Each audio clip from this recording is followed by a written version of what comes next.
seguimos conversando sobre, digamos, los enormes beneficios y la potencialidad incluso para el crecimiento económico del país que tiene el plan urbano de Lima que debería incluir el Callao también. La inversión, esto facilitaría, digamos, canalizar una gran cantidad de inversión privada en una serie de proyectos. Pero, ¿qué pasa con los sectores, digamos, menos pudientes, más pobres, ahí donde la inversión privada no ingresaría? ¿Cómo se resuelve eso? ¿Cuál es la problemática ahí? Sí, hemos identificado en el territorio de la ciudad cuáles son justamente estas zonas críticas. Principalmente están ubicadas en las zonas de las laderas, de las quebradas, de los cerros, ¿no? Hay 970.000 personas aproximadamente en zonas donde hay déficits de servicios, de accesibilidad, de vías. Las viviendas se autoconstruyen, son muy inseguras y es población principalmente de escasos recursos. Sí, y en riesgos, ¿no? Entonces se ha trabajado algunos proyectos como los proyectos urbanos integrales de Barrio Mío y se han identificado los costos aproximados que tendrían en dotarlos de equipamientos, de educación, equipamientos comunales, espacios públicos y accesibilidad. Estamos hablando de una cifra alrededor de 15.600 millones de soles, que es el desafío que tiene la ciudad. Pero la ciudad no puede aspirar a ser competitiva si es que tiene bolsones de marginalidad y de pobreza de esa envergadura, ¿no? Evidentemente la municipalidad no va a poder cubrir con este desafío. La municipalidad tiene alrededor de 500 millones de soles anuales para proyectos de inversión, ¿no? Se requiere contar con la participación del gobierno central, ¿no? Porque como bien dices, probablemente en estas zonas críticas el mercado tenga menos interés de entrar, ¿no? Y lo que tenemos que hacer es redirigir más bien la inversión pública de manera inteligente en estas zonas para desarrollar los proyectos de infraestructura, ¿no? Que creen mejores condiciones de desarrollo, pero también apostar por la formación de la población y desarrollo de sus capacidades para que no sea simplemente paliativos temporales, ¿no? Entonces yo creo que es un desafío que tenemos a mediano y largo plazo en la ciudad. Mira, yo soy un convencido, Jaime, que Lima sí necesita un shock de inversiones, de todas maneras. Si tú te pones a revisar qué proyectos emblemáticos importantes han hecho en los últimos años, ¿no? Con excepción quizás de la línea del tren, que ha tomado más de 20 años, ¿no? Sí. Así, ¿no? Aparte de eso no hay, ¿no? Hay pequeñas intervenciones sueltas y hay condiciones para hacerlo. El Perú tiene perspectivas de crecimiento económico en los próximos años. Lima tiene un potencial enorme, hay recursos, hay atracción, hay sinergias, tiene mejores oportunidades que otras ciudades, está mejor posicionada en la cuenca del Pacífico, es una ciudad de interconexión bisagra, es decir, por donde la veas, es un escenario extraordinario para poder hacer, ¿no?, alianzas público-privadas de inversión. Y están identificadas en el centro histórico, en la Costa Verde, en el cinturón ecológico, en las autosostenibles, ¿no? El centro histórico es otro recurso absolutamente subutilizado, donde no ha habido inversión, no se ha, digamos, recuperado el centro histórico, cosa que otras ciudades que tienen centro histórico ya hicieron hace tiempo, como Quito, México, y lo que esto se está despoblando además, ¿no? Porque hay inversión privada, pero básicamente que es comercio de oficinas, ¿no? Con este grupo de Artexeles, ¿no? Que está bien, de acuerdo, pero no es eso, pues el centro tiene que tener vida, tiene que vivir gente, ahí tiene que haber, ¿no?, gente residiendo, haciendo cultura. ¿Y ahí cuál es el tema? ¿Por qué no se ha avanzado en eso? Ahí se necesita, se necesita mucho financiamiento también, ¿no? ¿Cuál es el problema con el centro histórico? Yo creo que el problema no es el financiamiento, el problema es que no hay políticas públicas, el financiamiento sobra. No, ni siquiera hablamos del centro histórico. Me voy un ratito al tema de los cerros, ¿no? En los cerros lo que hay que hacer es un programa de APPs financiado por el Estado. Y suena un montón de dinero, pero el paquete que acaba de anunciar el gobierno, que a todo el mundo le parece que no es gran cosa, son 6.000 millones de soles. O sea, para un país del tamaño del Perú, con una economía que tiene la capacidad de endeudarse que tiene, que prácticamente no tiene deuda y que tiene un tan mal uso del gasto público, hacer varios programas de alianzas público-privadas en los cerros, en los que las mismas personas que viven ahí, como lo hacen todos los domingos en faenas, van a trabajar y se van a contratar para mover tierra, para poner obreros y camiones a empresitas chiquitas de la zona. Eso sería una medida mucho más importante que las medidas que ha dado el gobierno para reactivar la economía, ¿no? Entonces, no es que faltan recursos, lo que falta es decisión, visión y planes, ¿no? Bueno, quizás en ese área Castañeda podría tener una visión, ¿no? Porque ese es su área. Visión y planes, eso es lo que lo caracteriza. No creen eso. Bueno, sí, pues... Tienes que invitarlo, ¿ah? No, claro que sí, por supuesto, estamos tratando de invitarlo. Pero tiene que hablar después de que lo invitas, no solo invitar. Bueno, entonces me parece que estamos... queda siempre el tema, ¿cómo es posible? Regresemos al asunto de Lima y Callao. Cuando se regionaliza el país, cuando se crean las regiones, seguro era la oportunidad para resolver ese problema, porque si hubiera podido crear la región Lima-Callao, o Lima en general, Lima-Callao, incluyendo Lima Provincias, porque Lima Provincias también forma parte del hinterland de Lima-Callao, no es Entonces hubiera podido ser todos una sola región y hubiéramos tenido ahí los instrumentos para hacer una planificación conjunta, pero no.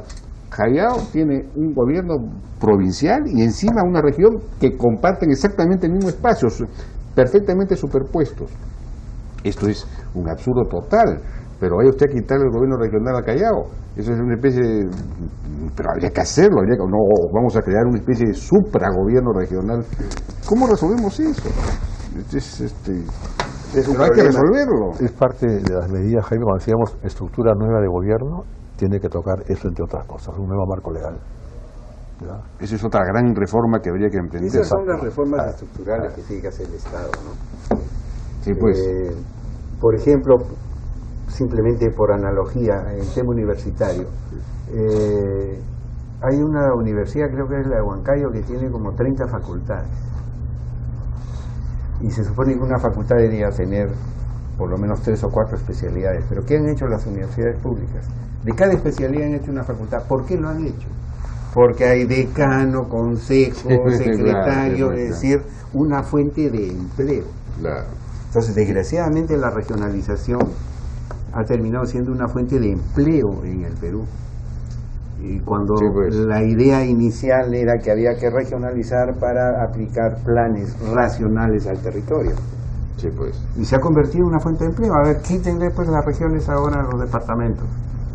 Va a ser un proceso largo, pero alguna vez el Perú tiene que caminar por los caminos de la racionalidad, ¿no? En algún momento. Por lo pronto, Lima y Callao. Por lo pronto. Por lo pronto, para dar un ejemplo, ¿no? Y lo que mencionas es importante porque hay que tener en consideración que la escala de la ciudad puede llegar en el 2035 probablemente a desbordar los límites de la provincia. O sea, Lima como ciudad, ¿no?, podría tener a llegar un área de influencia que llegue, por ejemplo, a Cañete o a Huacho, ¿no? Entonces es importante que el territorio esté bien estructurado. Tenemos que lograr que la mancha urbana de la ciudad se rompa, ¿no?, y deje de crecer por agregación, donde siempre la gente que llega al final o la población más humilde es la que se pone al final, ¿no? Entonces, si tenemos un tren de cercanías, por ejemplo, ¿no?, ya sería posible que uno pudiera vivir a 1 hora de la ciudad en un barrio que esté conectado, pero que no es la continuidad pobre de la ciudad, ¿no? Entonces, por eso es muy importante que también se vea la escala territorial en la planificación de la ciudad. ¿Y se plantean qué trenes de cercanías en este plan? Sí, ya se está considerando. Hay una iniciativa inclusive, ¿no?, ya en proinversión para un tren que vaya desde Ica hasta Piura. Yo creo que el primer tramo puede ser el norte chico y el sur chico y permitiría articular, ¿no?, y encontrar un equilibrio entre la ciudad y el norte chico y el sur chico. Uno podría vivir en Huacho, en Barranca, uno podría vivir, ¿no?, en Cañete y podría acercarse a la ciudad sin que la ciudad tenga que ser una mancha continua de zonas marginales, ¿no? Entonces esto debería llegar, por ejemplo, a la zona sur, el tren de cercanías, a Tocongo, y ahí uno tomaría los sistemas de transporte del interior de la ciudad. Cambia la línea 3, cambia la metropolitana, cambia, ¿no? Entonces de esa manera hay una relación equilibrada y compensada entre la metrópolis y sus áreas de influencia. De acuerdo, interesante. Bueno, no sé si hay algo más por desarrollar. Quisiera agregar algo. O sea, estas grandes reformas requieren de instituciones, ¿no? Sí. Y que políticas públicas se sostengan a través de administraciones, y eso no es lo usual en el Perú, ¿no? Entonces, ¿qué nos queda? La guerra de guerrilla. O sea, difundir esto, ir al Congreso, ir al Colegio de Arquitectos, invitar a empresas inmobiliarias, invitar dirigentes de barrios, ¿no? Y que todos sepan de qué se trata para que la probabilidad de que ocurra aumente, ¿no? Sí, pues, bueno, ahí me compete a mí un papel que es, por ejemplo, hacer una reunión como esta, la difusión de una cosa que, digamos, debe ser apropiada, como dicen algunos, por la ciudadanía. Sí, mira, creo que una de las mejores cosas que está dejando esta gestión, a la que yo he sido crítico de muchas cosas y en otras reconozco que hay cosas muy buenas, creo que el plan y el PRDC tienen definitivamente más virtudes que defectos, como decía Pablo, estoy convencido de eso, ¿no? Creo que a la ciudad le da una visión integral, ¿ya? Creo que esta gestión le entrega documentos a la que viene, a la que tú haces una lectura integral con proyección a 20, 30 años de la ciudad y con instrumentos que te indiquen qué cosa es lo que debes tocar, qué es lo que debes hacer, ¿ya? Eso es clave. Creo que Castañeda te va a tener que reinventarse, lo cual no es imposible. Además sería, creo, una no, es un hombre creativo, claro, ¿no? Es un hombre creativo. Pero tiene las herramientas sobre la mesa, un momento de crecimiento económico del país, de la ciudad lo mismo. Podría ser se me preguntaba en una entrevista si era pesimista o optimista. Yo sería optimista, podría ser una excelente gestión siempre y cuando respete, ¿no?, estos instrumentos que le están dejando, esta visión global de ciudad que se le está dejando, documentos que han sido concertados, consensuados, discutidos, ¿no?, que los puede reajustar, puede de modo cambiar prioridades porque su gobierno tiene otra cosa, qué sé yo, ¿no? Pero lo básico, el esqueleto, el camino, el derrotero está indicado, ¿ya? Creo que ese sería el mensaje, ¿no? Muy bien, pues yo les agradezco muchísimo su participación. Ha sido una conversación muy interesante, con visión de futuro, el tipo de discusiones que necesitamos para saber a dónde vamos y cómo vamos a llegar ahí a donde queremos ir. Bien, muchísimas gracias a nuestros invitados por su participación en la Hora N. Vamos a una pausa y regresamos. Esto nos despedimos, ¿no es cierto? Muy buenas noches.